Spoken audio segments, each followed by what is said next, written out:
heat stroke, exhaustion, things you've heard of before. We're often listing the physical symptoms, but there are impacts on the brain that can really affect your mental health as well. I spoke with a mental health expert who witnessed the effects of this extreme heat on his own father.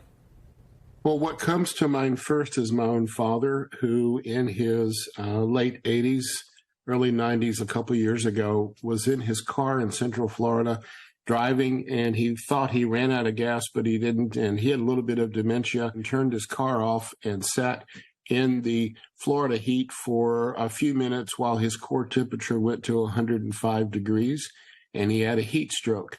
So I noticed that his whole cognition ability diminished. Stress and heat exposure have a lot in common with what they do in the brain.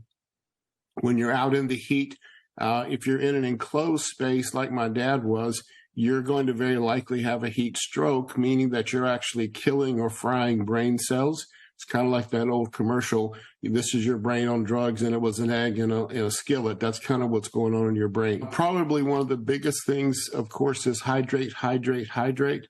On a normal day, you should drink half of your body weight in ounces of water. What you see is damage to the frontal lobe, which is your personality, objectivity, planning, critical thinking skills, objectivity, emotional regulation, because of the way that it's interacting with the limbic system in your brain.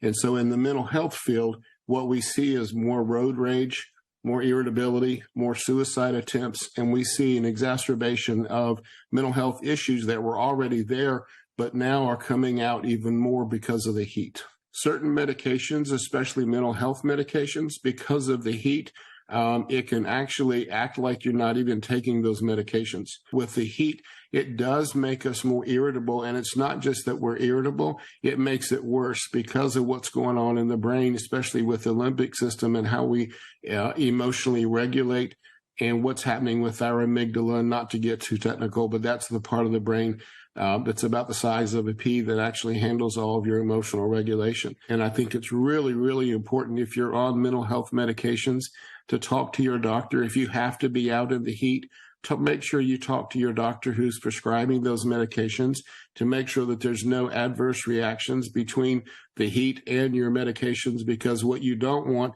is for to be out in the heat and be on medications thinking that it's helping you when actually it's being nullified. Really important information there.